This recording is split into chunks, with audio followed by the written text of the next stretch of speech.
वचन पाठ 47। अब आप लोग फेरों के लिए खड़े हो जाइए।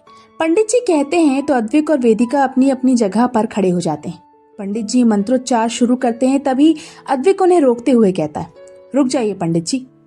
अद्विक की बात सुनकर और उसे यूं इस तरह से पंडित जी को मंत्रोच्चारण के बीच रोकता देखकर सब हैरान हो जाते हैं।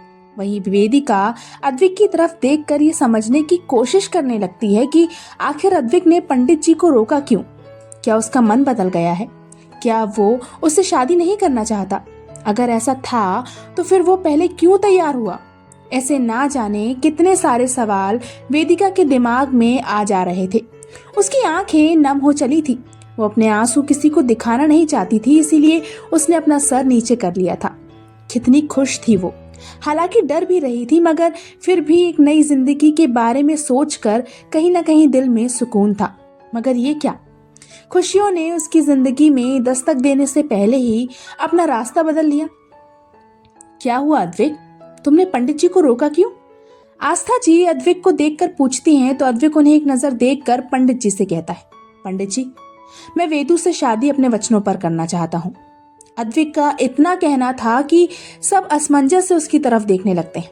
वहीं उसकी ये बात सुनकर वेदिका अपना सर उठाए नम आंखों से अद्विक की तरफ देखने लगती है।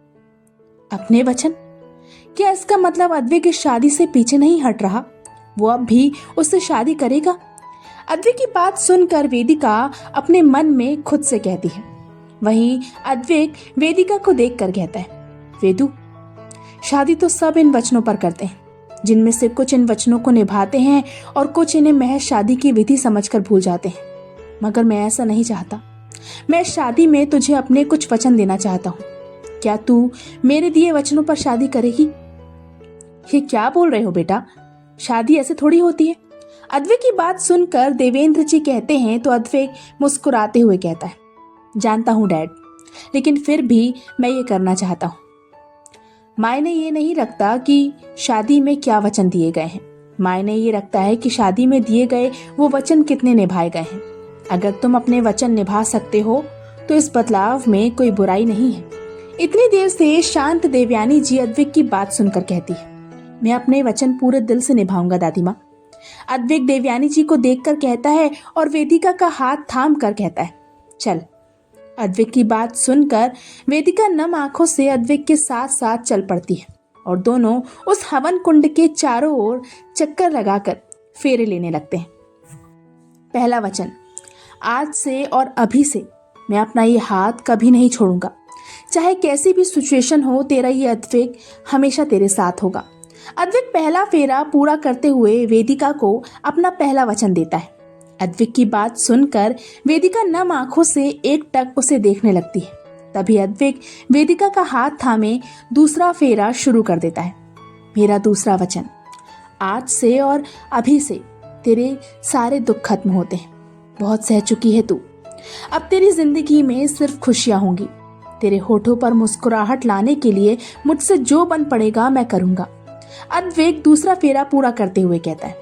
अद्विक की बात सुनकर वहां खड़ा हर इंसान मुस्कुरा देता है। वहीं वेदिका की आंखों से आंसू बहकर उसके गालों पर लुढ़क आते हैं। अपनी वेदू की आंखों में आंसू देखकर अद्विक उसके आंसू पोंछते हुए कहता है, बस अब नहीं रोएगी तू, और अगर रोएगी भी तो वो आंसू तेरी खुशी के आंसू होंगे। यही मेरा तीसरा वचन है। आज से मेरी पूरी कोशिश होगी कि तेरी आंखों में ये आंसू कभी ना आए। कहकर अद्विक वेदिका के साथ अपना तीसरा फेरा पूरा करता है। अद्विक को अपनी इतनी परवाह करते देखकर वेदिका का दिल खुशी से भर चुका था। उसने कभी नहीं सोचा था कि 5 साल मिले इन असीम दर्द को सहने के बाद उसकी जिंदगी में खुशियां इस तरह से दस्तक देंगी। वो अपने दिल में ढेर सारी खुशियां लिए अद्विक के साथ चौथा फेरा लेने लगती है। चौथा वचन, मैं तुझसे लड़ना कभी नहीं छोड़ूंगा वेदू। बात बात पर छोटी छोटी चीजों के लिए मैं तुझसे बिल्कुल पहले की तरह ही लड़ाई करूंगा, क्योंकि हमारी ये लड़ाइयाँ ही हमारे रिश्ते की पहचान है। ये हमारी लाइफ को खुशनुमा बनाएंगी। अद्विक कहता है तो उसकी बात सुनकर सबके होठों पर मुस्कुराहट आ जाती है। मेरा पांचवा वचन, आज से और अभी से अद्विका पर तेरा उतना ही हक है जितना मेरा है। उसकी जिंदगी के हर फैसले हम दोनों मिलकर लेंगे, चाहे कोई कुछ भी कहे, तू अद्विका की माँ है और हमेशा रहेगी। कोई तुझसे ये हक नहीं छीनेगा, मैं खुद भी नहीं। अद्विक अपना 5वां वचन वेदिका को देते हुए कहता है तो उसकी बात सुनकर वेदिका मुस्कुरा देती है और अद्विका की तरफ देखने लगती है, जिसे कुछ समझ नहीं आ रहा था। फिर भी वो बड़े चाव से अपनी उंगलियों पर उनके फेरे काउंट कर रही थी। मेरा 6वां वचन। 5 साल पहले मैंने जो गलती की थी उसे मैं भूल से भी नहीं दोहराऊंगा।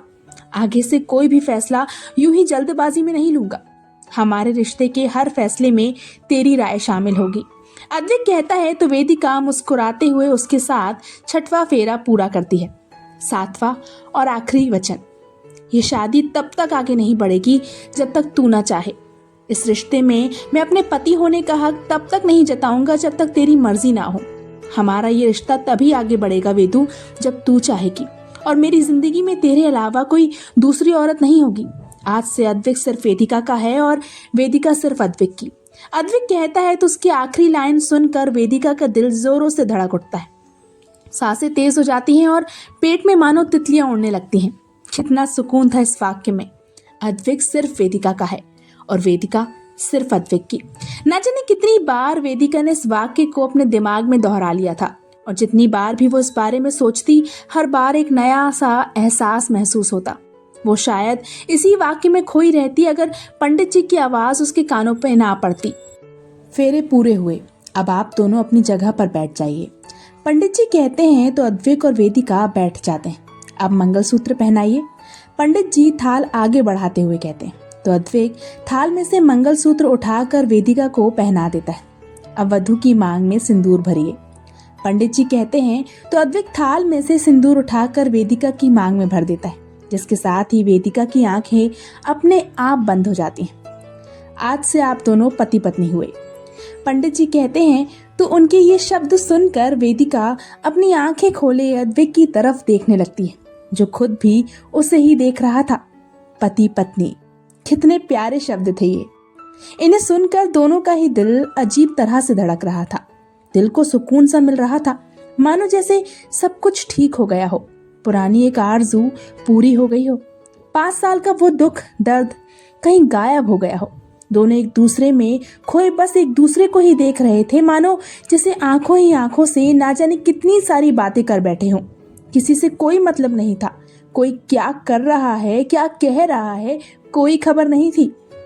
और अगर खबर थी तो सिर्फ इतनी कि वो दोनों पास हैं, साथ हैं और आगे भी साथ रहेंगे। अब कोई उन्हें अलग नहीं करेगा। आज से अद्विक और वेदिका एक होंगे, कोई उन्हें जुदा नहीं कर पाएगा। क्या होगा आगे? क्या सचमुच ये नई शुरुआत अद्विक और वेदिका की जिंदगी को खुशियों से भर देगी, या फिर कोई नया पड़ाव उनकी जिंदगी में उनका इम्तिहान लेने आ जाएगा?